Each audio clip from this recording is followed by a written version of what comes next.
Oh, very good. See if I have enough hands for all these clickers. I'll just put this down here so it doesn't roll away. Perfect. Thank you. And we messed up your order of service, huh? It's going to be okay. This is going to be a special one. We rearranged it. So as we rearranged this moment, for those of you who don't know me, I'm Reverend Beci Rohkohl. I was ordained Unity Minister in June of this year, although I've been with Unity and Unity Churches since 1999, so I'm not a new bird here.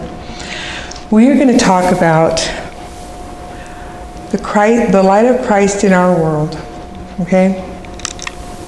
I'd like to start with this poem. It says, this is by Samantha Fernando, and it says, they saw a star and found a babe. With his light, the world was changed. In the spirit of the story, we open our hearts to give and receive the love he taught. Be a star of hope to someone at Christmas. An answered prayer, a light in the world. I love that because it reminds us that that's what we're supposed to be, is the light in the world. So the candle lighting session, did you take my candle? Oh, you said it on the bottom, that's right. Wow, I already forgot.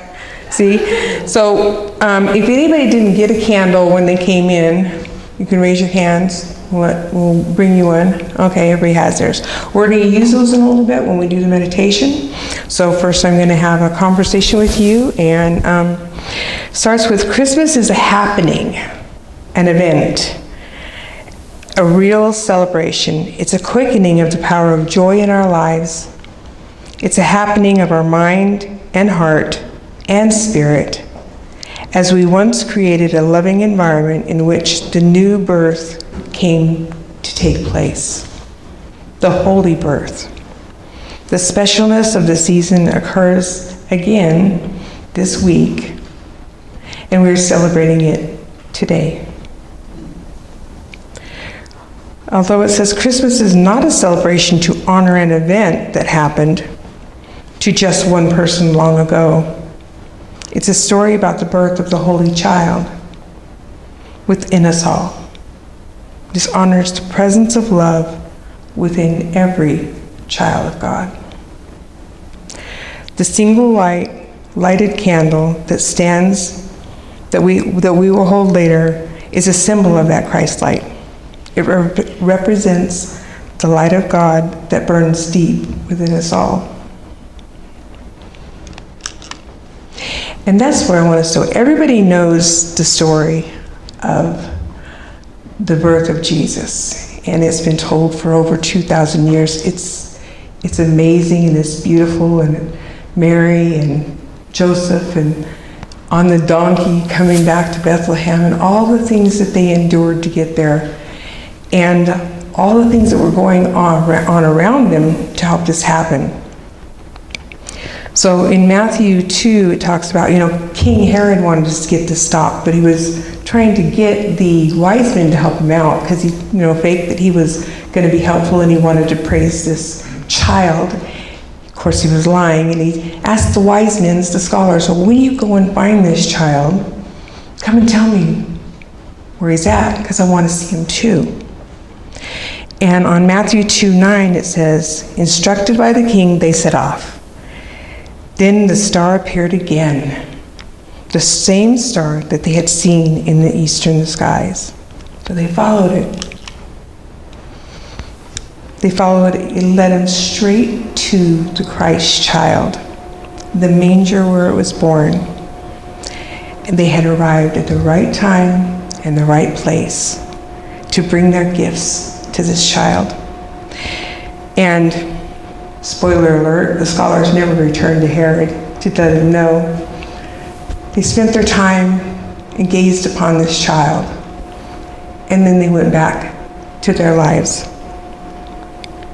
So I want to talk about because I was challenged by my teacher several years ago to talk about one piece of this story. And the piece I chose was the Star of Bethlehem. A lot of times it's talked about and they say, well, it was there and it guided them. But how much energy is spent on what that actual star means in this story? Metaphysically, if you don't know from the revealing word, it says the star represents man's first awakening before he realizes his Christ wisdom and power. Before we awaken to our power, this is the star. The morning star heralds the coming of the light and the glory of the sun. It says S-U-N, but I go S-O-N. In the light progressive unfoldment, the mind has its star of promise, which leads to wisdom. Then, to finally glory in the Son of righteousness, which is the Son of God. So metaphysically, it says specifically the Star of Bethlehem it symbolizes our inner conviction of our divine sonship. Specifically that phrase in the revealing word. The inner conviction of our ability to accomplish whatever we undertake calls forth the best, very best in us and helps us to succeed where others may have failed. The gifts that were brought to the child represent the subconscious reserves, forces of the organism that enter the form of the new man Christ. These gifts were given to this child. And the Christ light is what the star means, is the Christ light in all of us. So my thinking is we were actually there because we are the light of God. We were actually at the birth of Christ. So I'm going to start with everybody knows who this is, right? Eric Butterworth. He's one of our new thought leaders and teachers. He was a minister with Unity for a long time too. And he talks about a story from his childhood. And his story was that every Christmas Eve, his family, the children would get all bundled up and go outside. And the mother gave him a task and told him, go outside and find your Christmas star. And don't come in until you have found your Christmas star. Now, she didn't say she said your. So they would go out, even the siblings would go out into the night, and sooner or later, as they're walking around, they would run back inside and say, Mom, I found my Christmas light. And they couldn't come back until they had that sense. And some of them would take a long time, some of them would be real fast, maybe. But most of the time, they didn't find the same light, but they found their light.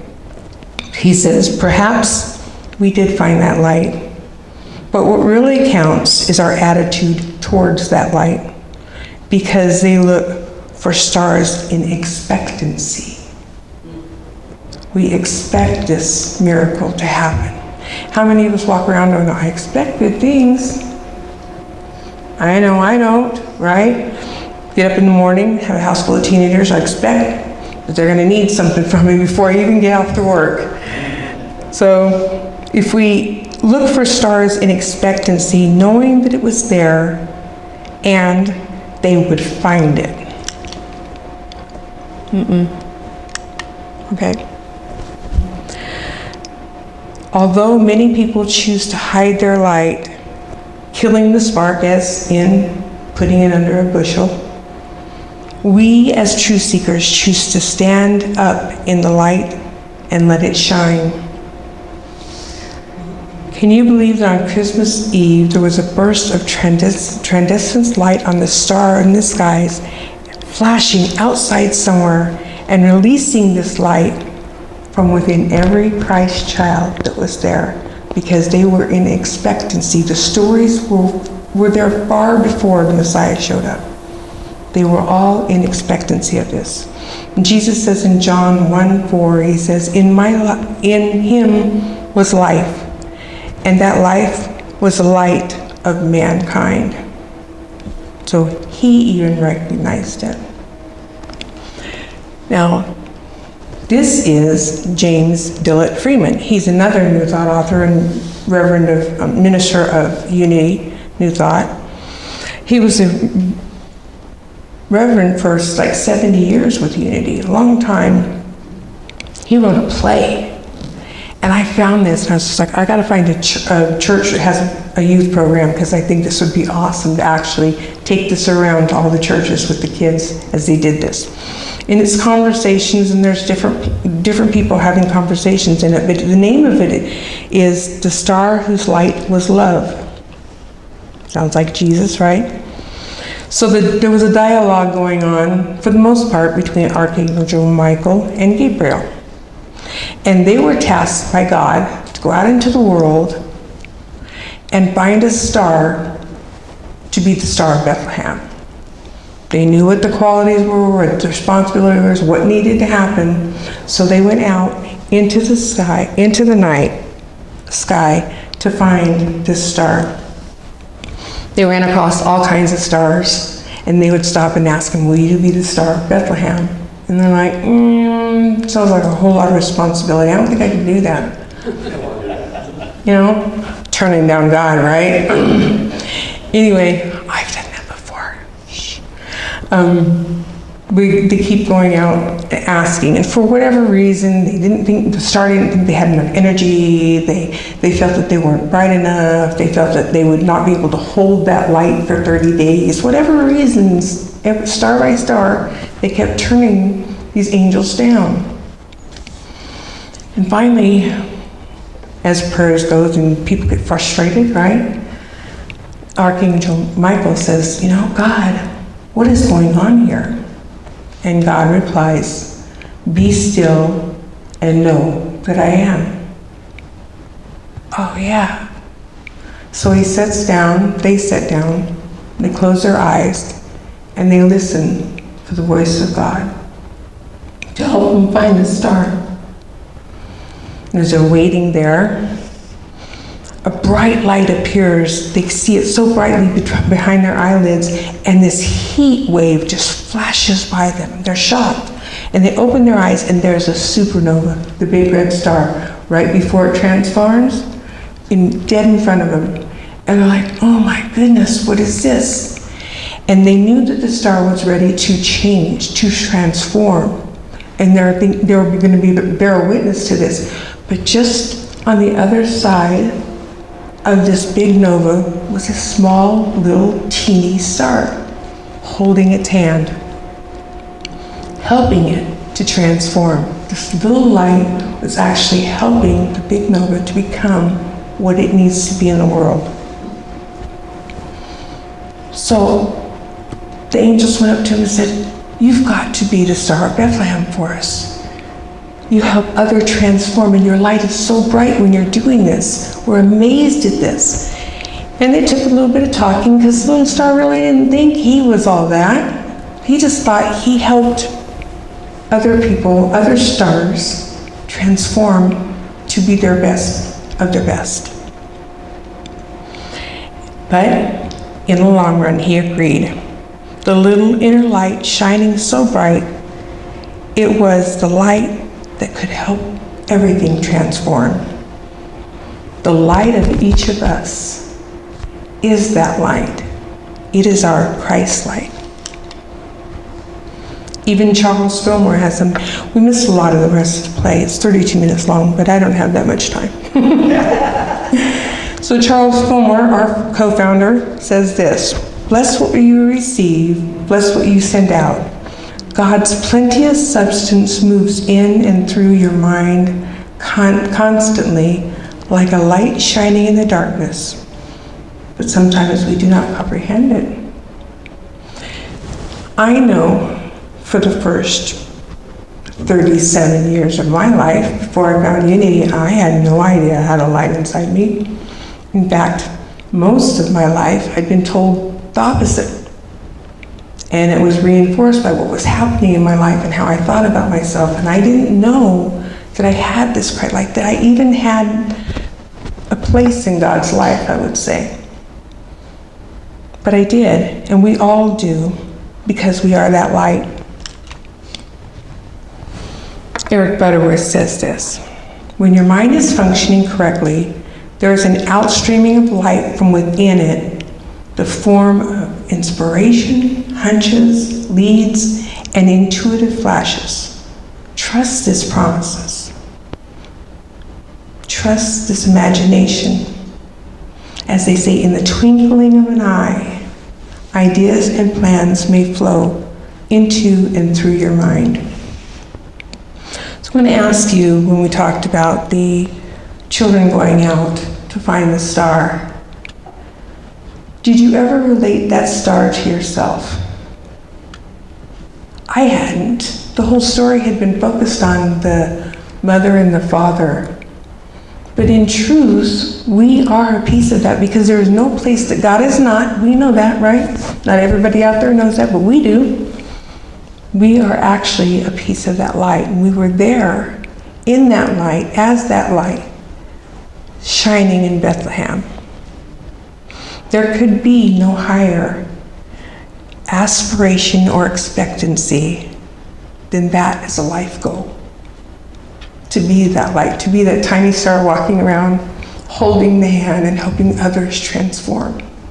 I see that as what unity does to people in unity, because we find out we have this light and we're like, oh, the world needs to know. They just need to know. So when I follow my inner Christ and I allow this light to light my darkness, the path through that becomes the wisdom of the wise men's gifts in their strength. And just by allowing myself to connect to my inner Christ, I am that Christ light. We are that Christ light. It lives in each of us. We all have this light. We carry it inside ourselves as pure potential, divine order and prosperity, our unique expression of Christ. We never need to look outside. It always rests within.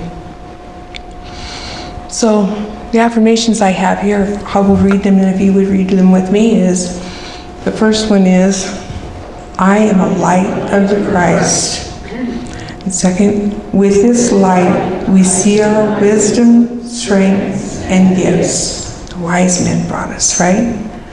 This light heals and transforms ourselves and our worlds. So the Christ light is in all of us.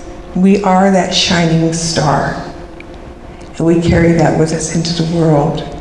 And I believe when we leave here, if we stay in that and remember that we are the Christ light, we can affect change everywhere in the world. And we will keep doing that. Be the light in the world, the Christmas star. So, we are going to get ready for our meditation. And you all have your light here. And what we're going to do is, Jack's going to play some music. I'm going to hold this as a mic. And I am going to do the meditation. I'm just going to ask you to follow along. And think about your light in this light as all one. So if you want to turn it on, and if we can dim the lights just a little bit, just listen to my voice. You can close your eyes or keep them open and focus on the light, whichever you prefer. I invite you to sit comfortably as we meditate on the healing light of God's love. We stand here and remember that we are a being of pure light, love, joy, truth, beauty, grace, and gratitude. Just following our breath in and out slowly. Our in breath is God is. And as we release that breath, we think, I am. God is, and I am.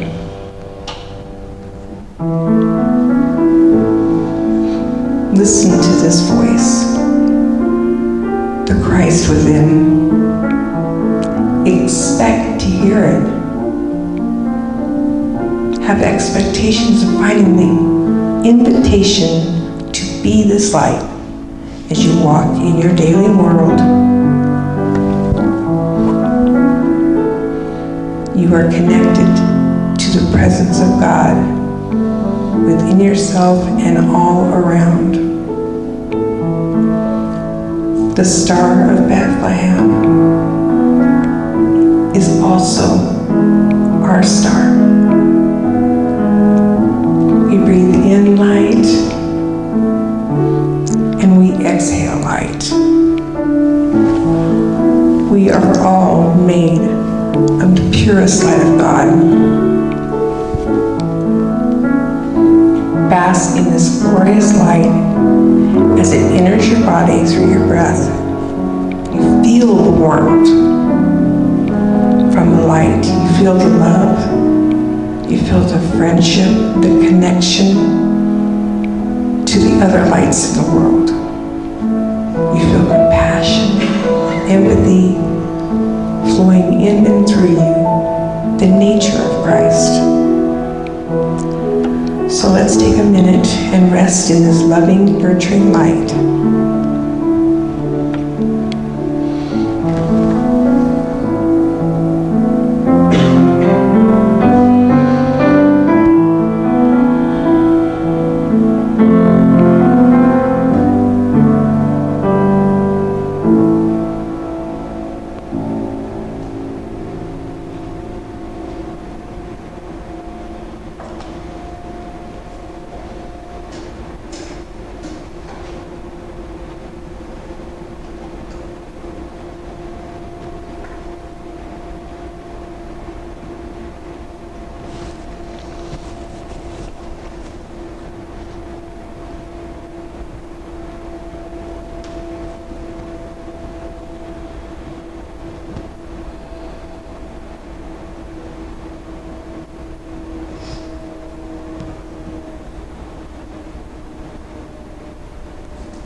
You are love.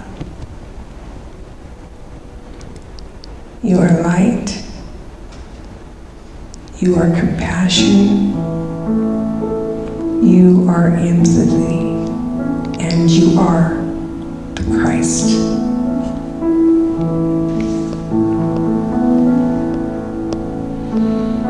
So as we go into our week this week, we want to give thanks to this divine creator for all these blessings, for all these gifts, for showing us that we are the light, and that shining our light helps others be transformed as well of ourselves. We are grateful for the healing blessings and the Christ within each other. And so it is. Amen.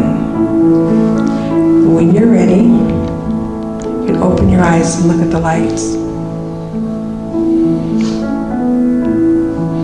These candles are just the symbols of the hundreds of thousands of millions of lights in the world.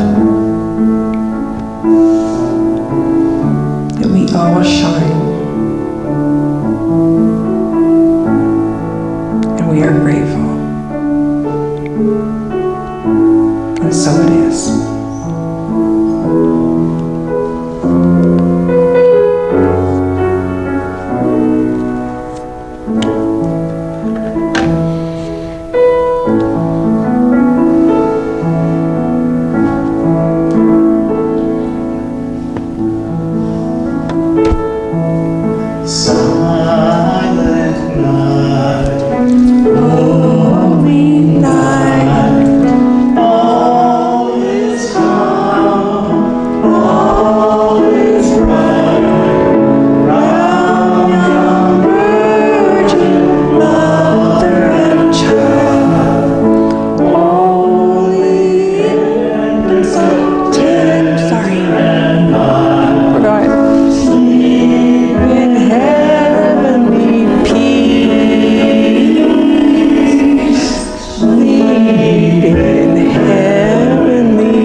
the second and third verses,